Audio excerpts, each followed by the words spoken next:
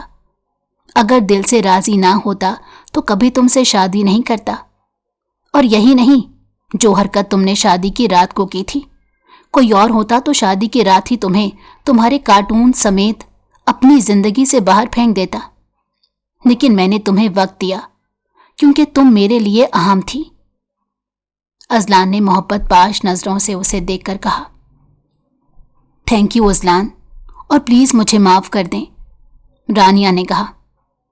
Thank you سے کام نہیں چلے گا، اور معافی بھی ایک شرط پر ملے گی، اذلان نے پرشوق نظروں سے اسے دیکھ کر کہا۔ کس شرط پر؟ رانیہ نے سوالیہ انداز میں پوچھا۔ پہلے یہ بتاؤ کہ تمہیں مجھ سے محبت کب ہوئی؟ اذلان نے نرمی سے پوچھا۔ آپ سے کس نے کہا کہ میں آپ سے محبت کرتی ہوں؟ رانیہ نے سوال پر سوال کیا۔ جھوٹ مت بولنا، کیونکہ میں تمہاری ڈائری پڑھ چکا ہوں۔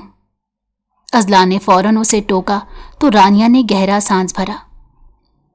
پچھلے 6 سال سے بابا، یعنی آپ کے بابا، جب بھی ہمارے گھر آتے تھے ان کا ایک ہی موضوع ہوتا تھا، اذلان شاہ، اور پھر آہستہ آہستہ یہ موضوع میرا بھی پسندیدہ ہو گیا۔ پہلے آپ کو دیکھا نہیں تھا تو آپ کو صرف پسند کرتی تھی، لیکن جب دیکھا تو محبت ہو گئی۔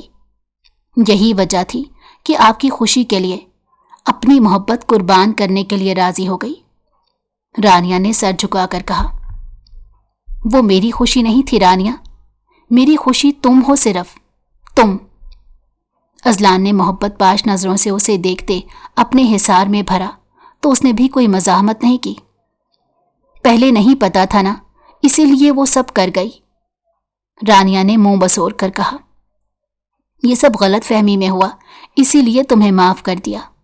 آئندہ ایسا کچھ مت کرنا جس سے میں ہرٹ ہوں، اور میں وعدہ کرتا ہوں میں خود بھی کبھی تمہارا دل نہیں دکھاؤں گا۔ اذلان نے وعدہ کیا تو وہ مطمئن سا ہو کر مسکرا دی۔ ویسے یہ پاگل پن کا ناٹک کرنے کا آئیڈیا کہاں سے آیا تھا تمہارے پاس؟ اذلان نے یاد آنے پر پوچھا۔ روبی نہیں بتایا تھا، رانیہ نے سادگی سے کہا، مگر دل ہی دل میں اسے اپنی بے وقوفی اور روبی پر غصہ آیا تھا۔ وہ 1 نمبر کی فلرٹ اور چالاک عورت ہے جو اپنے علاوہ کسی کا اچھا نہیں سوچ سکتی۔ تم سے کب رابطہ کیا تھا اس نے؟ اذلان نے نفرت سے روبی کا ذکر کیا۔ ہماری شادی سے کچھ دن پہلے، رانیہ نے بتایا تو وہ سر ہلا کر رہ گیا۔ جو بھی تھا، شادی کی رات مجھے تم پر بے حد غصہ آیا تھا، دل کر رہا تھا 2 کان کے نیچے لگا کر تمہارا دماغ سیٹ کر دوں، لیکن تم سے محبت کرتا تھا، تمہیں تکلیف نہیں دے سکتا تھا۔ میرے ارمانوں پر پانی پھیر دیا تھا تم نے، اذلان نے سر دبا بھر کر کہا۔ آج تو میرا دماغ بھی سیٹ ہے اور میں بھی آپ کے پاس ہوں، تو آج ارمان پورے کر لیں، رانیہ نے شوخی سے کہا تو اذلان نے معنی خیز نگاہوں سے اسے دیکھا۔ بات تو تم نے ٹھیک کہی ہے، تو اجازت ہے؟ اذلان نے سرشار لہجے میں پوچھا تو وہ اس بات میں سر ہلا کر اپنا چہرہ اس کے منہ میں چھپا گئی، جس پر وہ کہا لگاتا اسے خود میں کیک کرتا اس کے وجود میں کھونے لگا۔ چھوٹی سی غلط فہمی نے ان کے رشتے کو آخری حد تک پہنچا دیا تھا، مگر شکر تھا کہ ان کا رشتہ بچ گیا تھا۔ انہیں یقین تھا کہ آئندہ ایسی کوئی غلط فہمی ان کے درمیان جنم نہیں لے گی، کیونکہ اب ان دونوں کو ایک دوسرے پر پورا یقین تھا۔ اگر آپ کو ہماری کہانی پسند آئی ہو تو ہمارے چینل کو لائک کریں اور سبسکرائب کر دیں۔ بیل نوٹیفیکیشن کو بھی آن کر دیں تاکہ ہماری آنے والی ہر مزیدار کہانی آپ کو وقت پر ملتی رہے۔